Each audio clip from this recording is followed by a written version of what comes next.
Hello दोस्तों। स्वागत है आपका एमसीएस क्लासेस में।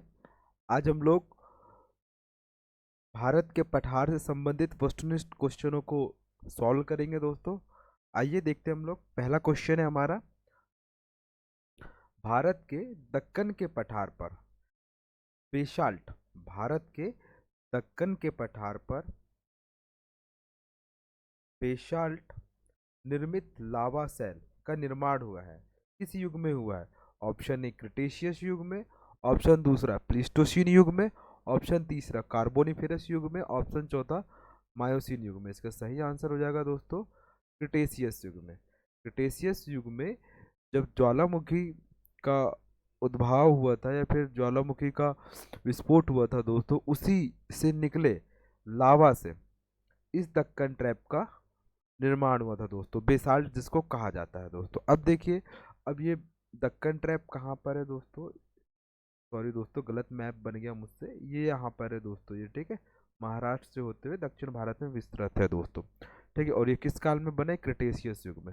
अब देखिए दोस्तों, युग एक हम लोग ज्योग्राफी में पढ़ते हैं दोस्तों, या फिर हम लोग किसके क्या बोल सकते हैं, भूगर्भ शास्त्र में पढ़ते हैं, भौगोलिक सारणी। उसी में जैसे उसको बांटा गया युग, मतलब कल्प, पहले बांटा गया तो सॉरी महाकल्प, कल्प, युग और शक में बांटा गया है दोस्तों। ठीक है, उसी का एक युग है क्रिटेशियस युग। ठीक है दोस्तों, फिर एक कार्बोनिफेरस युग, बहुत ही इंपॉर्टेंट युग है दोस्तों। इसमें गोंडवाना क्रम की चट्टानों का निर्माण हुआ है दोस्तों। कौन सा? गोंडवाना क्रम की चट्टानों का। और इसी गोंडवाना क्रम की चट्टानों में हमको किसकी प्राप्ति होती है? कोयला खनिज की प्राप्ति होती है दोस्तों। किससे?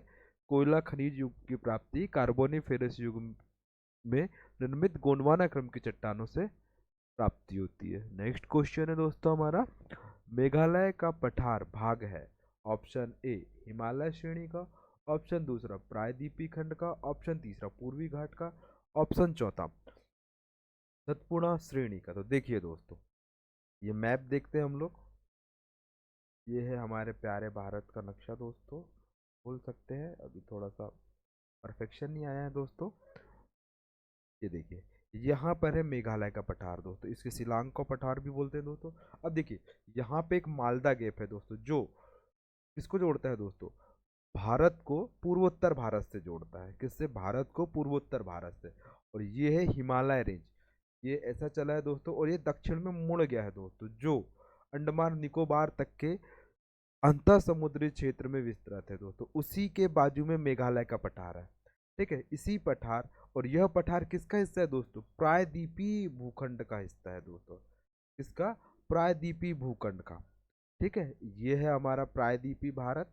ठीक है दोस्तों, यहीं से मालदा गेप है। ये मालदा गेप कहाँ पर है? ये वेस्ट बंगाल में है दोस्तों, जो किससे? मेघालय के पठार और प्रायद्वीपीय पठार को जोड़ने का काम करता है दोस्तों। ठीक है, आया होगा दोस्तों आपको समझ में। बाकी हिमालय श्रेणी ये है दोस्तों, सॉरी, ये है पूर्वी घाट दोस्तों, और ये है सतपुड़ा पर्वत श्रेणी। ठीक है दोस्तों, नेक्स्ट क्वेश्चन है हमारा, छोटा नागपुर का पठार सर्वाधिक घना बसा जिला धनबाद क्यों प्रसिद्ध है? ऑप्शन ए उपजाऊ मृदा और दामोदर से निकली नहरों की सिंचाई सुविधा के लिए, ऑप्शन तीसरा कोयला, लोहा, अभ्रक, तांबा इत्यादि का पाया जाना, ऑप्शन तीसरा खनन उद्योग का विकास तथा औद्योगिकरण के लिए, और ऑप्शन चौथा उपयुक्त सभी के लिए। तो धनबाद क्यों घना बसा जिला है? तो सही आंसर हो जाएगा दोस्तों, खनन उद्योगों का यहाँ पर सर्वाधिक विकास हुआ है दोस्तों, और औद्योगिकरण तीव्र गति से हुआ है। ठीक है दोस्तों, धनबाद को खनिज राजधानी भी कहा जाता है दोस्तों। ठीक है, क्या कहा जाता है? खनिज राजधानी। ठीक है दोस्तों, नेक्स्ट क्वेश्चन है हमारा, कौन सा पठार अरावली तथा विंध्य श्रेणी के मध्य स्थित है? अरावली और विंध्य श्रेणी के मध्य सी कौन सा पठार स्थित है दोस्तों? ठीक है, ये देखिए, ये है अरावली आपकी, यहाँ से जा रही है रायसीना हिल्स, कहाँ तक के जाती है दोस्तों? कहाँ तक के जाती बताइए? दिल्ली तक के। और ये है विंध्याचल, जो मालवा से लेके कहाँ तक के जाती है दोस्तों? बिहार, शाशाराम तक के जाती है। अब देखिए, सॉरी, यहाँ पे है मालवा का पठार दोस्तों। ठीक है, अतः इसका उत्तर क्या हो जाएगा दोस्तों, मालवा का पठार। ठीक। और बुंदेलखंड कहाँ पर है दोस्तों, ये है बुंदेलखंड, विंध्याचल के ऊपर यहाँ पे है बुंदेलखंड। ठीक है। दक्कन का पठार कहाँ है दोस्तों, ये है दक्कन का पठार। छोटा नागपुर का पठार कहाँ है दोस्तों, ये यहाँ पर है छोटा नागपुर का पठार। ठीक है। तो सही आंसर हो जाएगा दोस्तों क्या इसका, मालवा का पठार। ठीक है दोस्तों, नेक्स्ट क्वेश्चन है हमारा, दंडकारण्य क्षेत्र किस राज्य में अवस्थित है। ऑप्शन ए उड़ीसा, ऑप्शन दूसरा छत्तीसगढ़, ऑप्शन तीसरा आंध्र प्रदेश, ऑप्शन चौथा तेलंगाना। अब देखिए दोस्तों, ये हमारा भारत का मैप, सॉरी दोस्तों गलत हो गया, ये है दोस्तों दंडकारण्य वाला क्षेत्र। अब ये दंडकारण्य उड़ीसा के साथ साथ छत्तीसगढ़ में भी है, आंध्र प्रदेश में भी है, तेलंगाना में भी है और महाराष्ट्र में भी है दोस्तों। तो इसका सही आंसर हो जाएगा दोस्तों उपरोक्त सभी। उपरोक्त सभी के साथ साथ आपको महाराष्ट्र भी याद रखना है दोस्तों। ठीक है। अब महाराष्ट्र, अब देखिए दंडकारण्य क्षेत्र, यहाँ पे एक छोटा सा इलाका आता है दोस्तों, बस्तर क्षेत्र।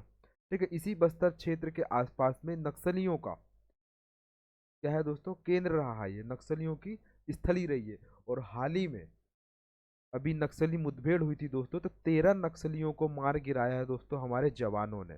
ठीक है, सैनिक जवानों ने दोस्तों हमारे, उन्होंने नक्सलियों को मार गिराया है दोस्तों। और नक्सली एक बहुत ही आंतरिक सुरक्षा से संबंधित बहुत ही प्रमुख मुद्दा है दोस्तों। ठीक है, जो विकास के लिए बाधा उत्पन्न करते हैं। ठीक है, नेक्स्ट क्वेश्चन है हमारा, निम्नलिखित में से कौन सा मेघालय पठार का अंश नहीं है। बहुत ही अच्छा क्वेश्चन है दोस्तों। निम्नलिखित में से कौन सा मेघालय पठार का अंश नहीं है। ऑप्शन ए बुहन की पहाड़ी, ऑप्शन दूसरा गारो पहाड़ी, ऑप्शन तीसरा खासी पहाड़ी, ऑप्शन चौथा जैंतिया पहाड़ी। देखिए दोस्तों, मेघालय के पठार में गारो, खासी, जैंतिया की पहाड़ी आती हैं दोस्तों, जो वहाँ निवास करने वाली जनजातियों के नाम पे रखी गई है दोस्तों, इन पहाड़ियों का नाम। ठीक है। अब ये भुवन की पहाड़ी कहाँ मिलेंगी दोस्तों आपको, भुवन की पहाड़ी मिलेंगी आपको असम में। असम राज्य में आपको भुवन की पहाड़ियाँ देखने को मिलेंगी दोस्तों। ठीक है। ठीक है दोस्तों, नेक्स्ट क्वेश्चन है हमारा, अल्बामा हिल स्थित है। बहुत ही अच्छा क्वेश्चन है दोस्तों, ये पीसीएस में आ चुका है दोस्तों ये क्वेश्चन। कौन सा पीसीएस में, छत्तीसगढ़ पीसीएस में। ऑप्शन है बीजापुर अपलैंड के पश्चिम में, ऑप्शन दूसरा बीजापुर अपलैंड के पूर्व में, ऑप्शन तीसरा बीजापुर अपलैंड के दक्षिण में, ऑप्शन चौथा बीजापुर अपलैंड के उत्तर में। सही आंसर हो जाएगा दोस्तों इसका बीजापुर अपलैंड के दक्षिण में। अब ये बीजापुर अपलैंड कहाँ पर आता है दोस्तों, छत्तीसगढ़ में आता है। ठीक है। और हमारा मध्य प्रदेश पूर्व में छत्तीसगढ़ के साथ मिला हुआ था दोस्तों। ठीक है। सॉरी दोस्तों, इसलिए ये आईएमपी क्वेश्चन है दोस्तों, कभी भी पीएससी में ये क्वेश्चन पूछ सकता है। सन 2000 में ही मध्य प्रदेश छत्तीसगढ़ दोनों पृथक पृथक हुए थे दोस्तों, और मध्य प्रदेश और छत्तीसगढ़ के बीच में एक विवादित क्षेत्र भी रहा है दोस्तों, उसका नाम क्या है, अचानक मार, जो जैव आरक्षित क्षेत्र भी रहा है दोस्तों। जो 7 किलोमीटर का क्षेत्र विवादित था, लेकिन अब इनके बीच का जो मुद्दा है दोस्तों वो समाप्त हो चुका है। ठीक है दोस्तों, नेक्स्ट क्वेश्चन है हमारा, प्रायद्वीपीय पठार की सर्वोच्च चोटी अनाईमुडी निम्नलिखित में से किस पहाड़ी पर स्थित है। ऑप्शन है अन्नामलाई पर, ऑप्शन दूसरा नीलगिरी पर, ऑप्शन तीसरा जवादी पहाड़ी पर, ऑप्शन चौथा कार्डमम पर। सही आंसर हो जाएगा दोस्तों इसका क्या, अन्नामलाई पर है दोस्तों। अन्नामलाई की सर्वोच्च चोटी कौन सी है, अनाईमुडी, जो प्रायद्वीपीय भारत की भी सबसे ऊंची चोटी है दोस्तों। ठीक है। नीलगिरी की सबसे ऊंची चोटी कौन सी है दोस्तों, डोडा बेटा। ठीक है। जवादी पहाड़ी कहाँ पर मिलेंगे आपको, ये है दोस्तों जवादी, सेवराय, यहाँ पर नालकोंडा, पालकोंडा, ये सब पर्वत श्रेणियां हैं दोस्तों। और कार्डमम दक्षिण भारत की या फिर भारत की दक्षिणतम पहाड़ियों में आता है दोस्तों, इसका नाम कार्डमम या इलायची की पहाड़ी दोस्तों। ठीक है। यहीं पर एक मलयगिरी पर्वत है दोस्तों, मलयगिरी का पर्वत जो चंदन के वृक्षों के लिए प्रसिद्ध है दोस्तों।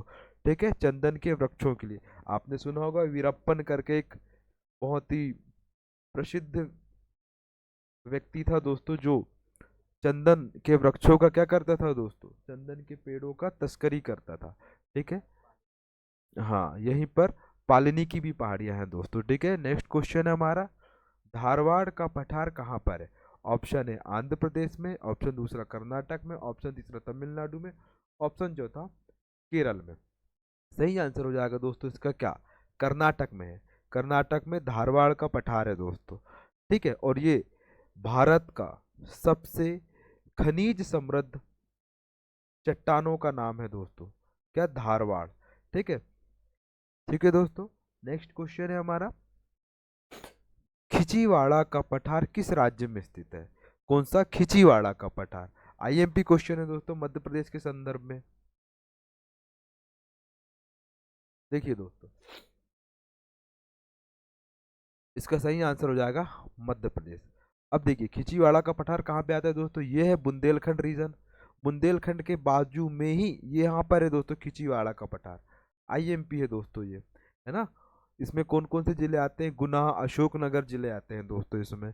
ठीक है, उसी के नीचे पर मालवा का पठार है, उसी के ऊपर पर मध्य भारत का पठार है, उसके बाजू पर बुंदेलखंड का पठार है।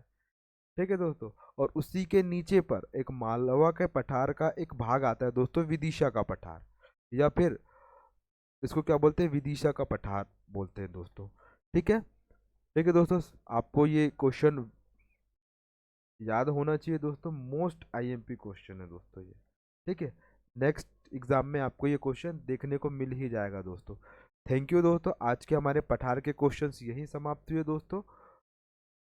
Thank you for watching MCS classes दोस्तों। लाइक शेयर सब्सक्राइब करें दोस्तों, धन्यवाद।